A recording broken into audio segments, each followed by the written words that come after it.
Hello everyone, मेरा नाम है यासिर आज़म। हम पढ़ा रहे हैं चैप्टर रिप्रोडक्टिव हेल्थ, जिसके 3 पार्ट्स हम ऑलरेडी पढ़ चुके हैं। आज हम जो है इसका लास्ट पार्ट फिनिश करेंगे, इसको कंप्लीट करेंगे। और आज का टॉपिक है आर्ट असिस्टेड रिप्रोडक्टिव टेक्नोलॉजी। होता क्या है ये असिस्टेड रिप्रोडक्टिव टेक्नोलॉजी? बेसिकली मैंने आपको लास्ट टर्न पे ही बताया था, there are many married couples who want to have the kids and they are unable to have because of any sort of infertility, primary or secondary. In previous video I have mentioned the reasons of the infertility. Today we will overcome that issue and we will help the couples to have or conceive or to become father or mother. So that is with the help of art technology. Doctor अपनी कला दिखाते हैं, अपनी art दिखाते हैं, that is assisted reproductive technology. ये वरदान है उन लोगों के लिए जो नेचुरली मदर या फादर नहीं बन सकते, या कुछ थोड़े इश्यूज हैं जिनको हम थ्रू मेडिसिन्स और थ्रू सर्जरी या और भी कई प्रोसेस है जिनके थ्रू हम इसको करा सकते हैं। अब जो बेटा ये असिस्टेड रिप्रोडक्टिव टेक्नोलॉजी है, ये 2 बेसिस पे काम करती हैं, एक इन विवो और एक इन विट्रो। इन विवो मतलब कि जो हमारी फीमेल है उसकी बॉडी के अंदर ही नेचुरली फर्टिलाइजेशन कराया जाए, इन विट्रो की फर्टिलाइजेशन बाहर कराया जाए, उसके बाद उसको दोबारा से फीमेल की बॉडी में इम्प्लांट कर दिया जाए। 2 कंडीशन है ARTs की, ठीक है। कई सारी टेक्नोलॉजी हमारे पास है now to help the infertile couples. अब ये इनफर्टिलिटी हमेशा याद रखिएगा, ये नहीं कि सेक्सुअल कोएबिशन में रिलेशन में रह रहे हैं और 1 महीना हुआ है और घोषित कर दे कि इनफर्टाइल कपल्स है। नहीं, कम से कम 1 या 2 साल के बाद ही पता चल पाता है कि वेदर दे आर फर्टाइल और इनफर्टाइल, ठीक है। There is a difference between infertility and sterility. Sterility means incapable for sure for not having the kids, ठीक है। Infertility it might be because of any of the reason which could be treated, okay. So art में जो सबसे पहली technology होती है वो होती है आर्टिफिशियल इंसेमिनेशन, यानी फीमेल की बॉडी में जो इंसेमिनेशन है वो आर्टिफिशियली कराया जाए। नेचुरल इंसेमिनेशन मैंने आपको बताया था in human reproduction, that it is the process by which the male releases ejaculates its semen into the female vagina. But if the male is suffering from any of the issue like erectile dysfunction, the sperm production is there but it cannot be transferred or transmitted to the female because there is erectile dysfunction. Then what happen from the testis, or you can say through any medical procedure, the sperms are collected from the males and then get transferred to the female's vagina. Okay, the first thing is that in artificial insemination, that from husband's sperm is taken. Okay, another way, if the husband is unable to produce the sperm, then the sperm is taken from the donor, okay, and then inseminated. So artificial insemination could be of 2 types. Artificial insemination could be of 2 types, that is artificial insemination of husband sperms, artificial insemination of healthy donor, ठीक है, AIH-AID। कोई confusion? इतनी बात समझ में आ गई कि artificial insemination क्या होता है। जब नेचुरली इंसेमिनेट ना हो पाए तो आर्टिफिशियली इंसेमिनेट करना पड़ता है, ठीक है। It is inseminated into the vagina और the uterus depending upon the number of sperm used, ठीक है। बहुत ज़्यादा स्पर्म है, इजैकुलेशन में स्पर्म कॉन्सेंट्रेट किए जाते हैं, ऐसा नहीं कि बस 15 स्पर्म लिए डाल दिए, कॉन्सेंट्रेट किए जाते हैं, बहुत सारी क्वान्टिटी में स्पर्म फीमेल की बॉडी में इंजेक्ट किए जाते हैं। डिपेंड करता है कितनी क्वांटिटी है, कम है तो हम सीधे यूट्रस में डालेंगे, ज़्यादा है तो हम वेजाइना में डालेंगे, फिर वो अपने आप घूमते फिरते मरते कपते पहुँच ही जाएंगे। दूसरा मेथड होता है बेटा IVF, that is in vitro fertilization. इसी को हम टेस्ट ट्यूब बेबी भी कहते हैं। टेस्ट ट्यूब बेबी, जब हम छोटे थे, छोटे से मतलब तुम्हारी एज के थे, छोटे नहीं थे बड़े थे, तो मेरे जहन में ये रहता था, पढ़ाया गया था पर पता नहीं कैसे पढ़ाया गया था, मेरे जहन में रहता था टेस्ट ट्यूब में पूरा बच्चा बन जाता है, टेस्ट ट्यूब के अंदर पूरा बेबी बन जाता होगा। ऐसा नहीं है। जो इन विट्रो फर्टिलाइजेशन है इसमें क्या होता है, if the sperm is not able to fertilize, ठीक है, टू द फीमेल्स ओवा, तो sometimes the ovum from the female is taken out and sperms from the male body is taken out and they are mixed into a test tube. पर ये direct add नहीं हो जाता है, sperm को treat किया जाता है so that it can perform capacitation. ठीक है, कैपेसिटेशन के बिना स्पर्म नल्ला है, कुछ नहीं कर पाएगा। कैपेसिटेशन होने के बाद ही दोनों ट्रीट होते हैं और दोनों बन जाते हैं फ्यूज करके क्या, जाइगोट। फिर अब ये डिपेंड करता है कि जाइगोट इंसेमिनेट करेंगे फीमेल की बॉडी में कि इसको यहाँ थोड़ा ग्रो करने देंगे, फिर एम्ब्रियो इंसर्ट करेंगे। जाइगोट क्या है, simple single celled, complete single celled, fully functional structure, जबकि हमारा एम्ब्रियो क्या होता है, मल्टी सेलुलर स्ट्रक्चर। ठीक है, अगर एक से ज़्यादा सेल हो जाती तो हर सेल को हम क्या कहते हैं, ब्लास्टोमियर। अब कितनी सेल के साथ हमने इंसर्ट किया उसके ऊपर डिपेंड करता है कि कहाँ पे इंसर्ट करना है। दो जगहों पे इंसर्ट करेंगे, या तो यूट्रस में या सीधे फेलोपियन ट्यूब में। कई लोग ऐसे होते हैं जो ये सोचते हैं मेरा बच्चा पूरी तरह से नेचुरली ग्रो करे। कैसे ग्रो करे बेटा, नेचुरली ग्रो करे और उसको ज़्यादा से ज़्यादा मदर की बॉडी से ही नरिशमेंट मिले, ज़्यादा समय मदर की बॉडी में गुजारे। तो जब वो 8 सेल का ही होता है, कितना होता है, 8 सेल का, तो इसको क्या करते हैं, सीधे सीधे फेलोपियन ट्यूब में डालते हैं। कहाँ डालते हैं, फेलोपियन ट्यूब में। आपको पता है 4 से 6 दिन लग जाते हैं फेलोपियन ट्यूब से घूमते घूमते पहुँचते हुए इम्प्लांटेशन को। तो अब ये नेचुरली आगे बढ़ेगा, फेलोपियन ट्यूब से नेचुरली इम्प्लांट हो जाएगा। इस प्रोसेस को कहते हैं जिफ्ट। क्या बोलते हैं, ZIFT, zygote intrafallopian transfer. Okay, if I am correct so let me check the full form.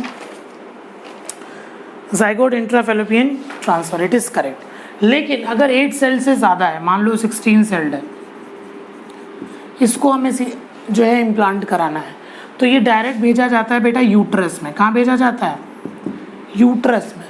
इस तरीके के प्रोसेस को बोलते हैं IUT, इंट्रा यूटराइन ट्रांसफ़र। बात समझ में आ गई। दोनों ही क्या है, IVF टेक्नोलॉजी के पार्ट हैं, आप ऐसे समझ लें। इन विट्रो कर लिया, आउटसाइड द बॉडी हमने फर्टिलाइज कर लिया। इन विट्रो जो टर्म है इसका लिटरल मीनिंग होता है अंडर द लेबोरेटरी कंडीशंस। ठीक है, in vivo natural body condition, in vitro under the laboratory conditions. भाई दोनों का स्पर्म में या तो कोई प्रॉब्लम है, फ्यूज़ नहीं हो पा रहा है, या ओवम में, हमने दोनों बाहर निकाले और फ्यूज़ करा दिया। ज़्यादातर जो इसका कॉज होता है वो इरेक्टाइल डिसफंक्शन भी होता है कि इंसेमिनेशन नेचुरली नहीं हो पा रहा है, तो या तो आर्टिफिशियली इंसेमिनेट कर लेंगे, या स्पर्म निकाला, ओवम निकाला और दोनों का फ्यूज़न करा दिया, फर्टिलाइजेशन करा दिया। ठीक है, अब ये डिपेंड करता है कि 8 सेल्ड हमें आगे इंसर्ट करना है या 8+ इंसर्ट करना है, उसके भी आप ये जिफ्ट और IUT कहलाएंगे। क्लियर है। चलो अगली बेटा टेक्नोलॉजी हमारी गिफ्ट। गिफ्ट में क्या होता है, नाम से क्लियर है गिफ्ट। तो generally it is for the females, not generally, 100% it is for the female. अगर कोई फीमेल का ओवा प्रॉपर नहीं बन रहा है, या ओवा के साथ साथ एक और प्रॉब्लम आ जाती है कि ओवा तो बन रहा है पर जो उसका यूट्रस है ना, वो उसके लिए एक ऐसी कंडीशन नहीं छोड़ रहा है कि उसमें बेबी ग्रो कर सके, कुछ यूट्रस में प्रॉब्लम है। ठीक है, ऐसे केस में फीमेल क्या करती है, ओवा या तो बोरो करती है या यूट्रस बोरो करती है, दोनों चीज़ें। ठीक है,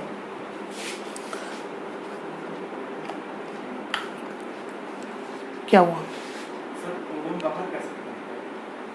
ओवम बाहर कैसे करता है, अभी बताते हैं बेटा। गिफ्ट में खाली ओवा वाली प्रॉब्लम आती है, यूट्रस सही होता है तो ये किसी से ओवा उधार लेती है। गिफ्ट का जो फुल फॉर्म होता है वो होता है गैमीट इंट्राफेलोपियन ट्रांसफ़र।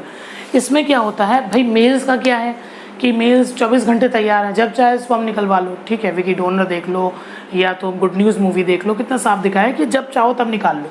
फीमेल्स का तो एक फिक्स टाइम है, तो उनको कुछ ऐसे हार्मोनल इंजेक्शन दिए जाते हैं कि उनका बढ़िया ओव्यूलेशन हो जाए और एक साथ बहुत सारे एग रिलीज़ हो जाएं।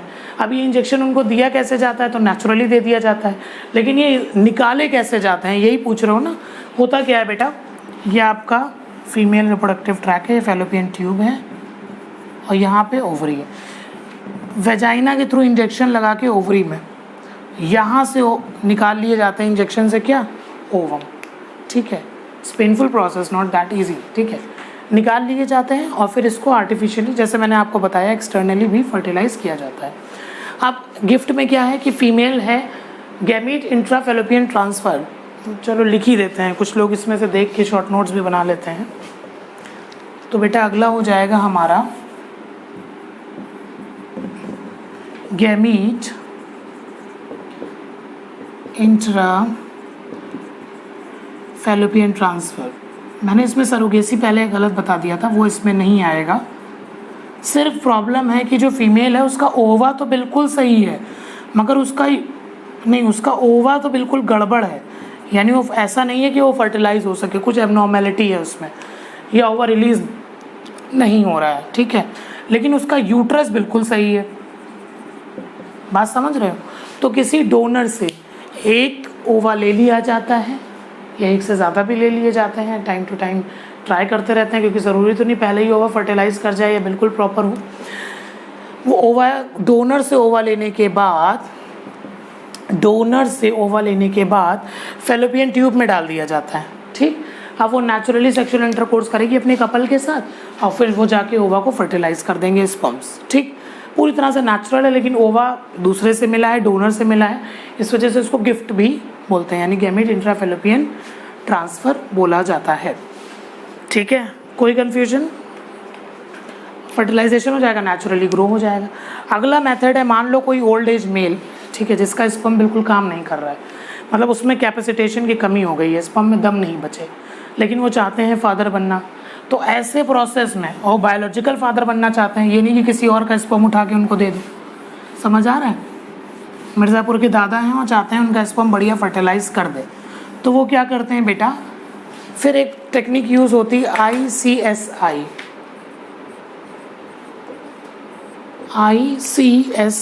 Yes correct, it is intra cytoplasmic sperm injections. इसमें क्या होता है, ये भी इन विट्रो फर्टिलाइजेशन ही होता है, और ये इतना आसान नहीं होता है कि इधर से ओवम निकाला, इधर से स्पर्म फट से फर्टिलाइज कर दिया, बहुत सारे माइक्रो टूल्स लगते हैं, ठीक है। फॉर एग्जांपल, अगर हम बात करें ICSI में, तो सबसे पहले एक चीज़ याद रखना है, एक माइक्रो इंजेक्शंस होते हैं, ठीक है, माइक्रो निडल्स, वो यूज़ होती हैं। फीमेल का ओवा निकाल लिया, ठीक है, ये मान लीजिए फीमेल का ओवा है, ठीक है।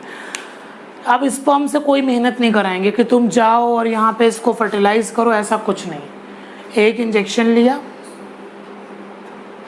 ठीक है, इसके अंदर स्पर्म को भरा, भाई कहीं पे स्पर्म का कलेक्शन कर लिया, ठीक है। वो बेचारा बूढ़े आदमी के स्पर्म है, इट्स नॉट ऑलवेज बूढ़ा आदमी, I am telling it because जैसे जैसे एज बढ़ती है स्पर्म की मोटिलिटी कम हो जाती है, तो एक वो पैरामीटर भी हो सकता है या कई और रीजंस हो सकते हैं। ये एक तो कॉस्टली प्रोसेस है, ठीक है, और रेयरली परफॉर्म किया जाता है। इंट्रासाइटोप्लाज्मिक स्पर्म इंजेक्शन में, या भैया इसके अंदर स्पर्म चले गए, स्पर्म ऐसे ले लिया गया अंदर, और इस तरीके से लिया जाता है कि टेल साइड से अंदर जाए, तो ये ऐसे यूँ पड़ा है इसमें, फिर ये इंजेक्शन इसमें लगा दिया जाता है, डायरेक्ट स्पर्म इसी के अंदर पहुंच जाएगा, तो उसको कुछ करना ही नहीं है। फिर यहाँ से हेड फटा और इसको ट्रीट करके, ऑलरेडी स्पर्म ट्रीटेड होता है, तो ये ऑलरेडी पतली थिन लाइन हो चुकी होती है इसके हेड की, इसके अंदर अपना न्यूक्लियस दे दिया और फर्टिलाइजेशन हो गया। बात समझ में आई? This is called as intracytoplasmic sperm injection. किन कंडीशंस में होगा? जब स्पर्म का काउंट कम हो, जब स्पर्म की मोटिलिटी कम हो, ठीक है। कोई कन्फ्यूजन इसमें? हाँ, हमसे पूछो। एक नहीं, कई सारे इंजेक्शंस कई सारे स्पर्म्स लेंगे, लेकिन single sperm is capable enough to fertilize this. Micro needle से बहुत छोटा हो, ये बहुत ही माइक्रोस्कोपिक वर्क है, समझ रहे हो। अगला आता है बेटा सरोगेसी। सरोगेसी में क्या होता है कि कोई फीमेल है, ठीक है, अगर हम बात करें सरोगेसी की, छोटा बच्चा जाग गया। सरोगेसी में क्या करते हैं, अगर कोई फीमेल है, ठीक है, उसका यूट्रस उसको सपोर्ट नहीं कर रहा है प्रेगनेंसी के लिए, ठीक है, यानी वो फीमेल ओवा तो रिलीज कर रही है पर उसका यूट्रस हॉस्टाइल है, या यूट्रस सपोर्ट नहीं कर रहा है कि वो प्रेग्नेंट हो सके। ऐसे में वो क्या करते हैं, एक सरोगेट मदर को ले लेते हैं,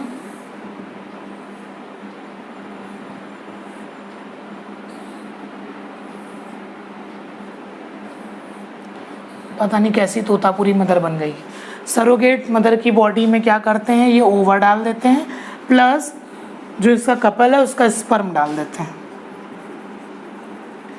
तो ऐसा नहीं अलग अलग नहीं डालते हैं, दोनों से फर्टिलाइज करने के बाद जाइगोट डाल देते हैं। ये इसको इम्प्लांट करती है, पालती पोसती है, बच्चा इसकी बॉडी से बाहर आएगा, लेकिन वो बच्चा इसका होगा, मतलब पहली वाली फीमेल का होगा। बायोलॉजिकल मदर वही होगी, ठीक है, क्योंकि उसका ओवम गया है। बात समझ आ रही है? अगर जेनेटिक मैपिंग करेंगे, जीन्स चेक करेंगे तो इसके निकलेंगे, उसने सिर्फ उसको पाला पोसा है जन्म देने के लिए। हाँ, डीएनए नहीं चेंज हो, it will be previous mother's DNA, ठीक है। बात समझ में आ गई? सरोगेसी क्या है? Surrogacy is a process in which if the female's uterus is not suitable for implantation, then the ovum is collected from the female, sperm is collected from the male, and they are fused together to form the zygote or the embryo. Then it is transferred to the another person who want to surrogate it, ठीक है, and such mother is called surrogate mother, ठीक है। बात समझ में आ गई? This is all about assisted reproductive technology. It is boon to all those who are not able to have their childs or do not able to have their kids naturally, ठीक है। इतनी बात समझ में आ गई? लेकिन लेकिन लेकिन ये जितनी भी टेक्निक्स होती हैं, इसके बाद, क्योंकि देखिए ये सब क्या है, नेचर के साथ छेड़छाड़ है, नेचुरली नहीं हो रहा है, तो इसके बाद टेक केयर बहुत करनी पड़ती है। थोड़ा सा भी झटका ना लगे, फीमेल प्रॉपर रेस्ट पे रहे, प्रॉपर इम्प्लांटेशन हो जाए, तो इन चीज़ों के बाद बहुत सारे प्रिकॉटिव मेजर्स लेने पड़ते हैं। डिपेंड करता है कि आपने कौन सी असिस्टेड रिप्रोडक्टिव टेक्नोलॉजी अपने ऊपर अप्लाई कराई है, ठीक है। चले भाई, this is all about assisted reproductive technology. See you with principle of inheritance and variation on next video.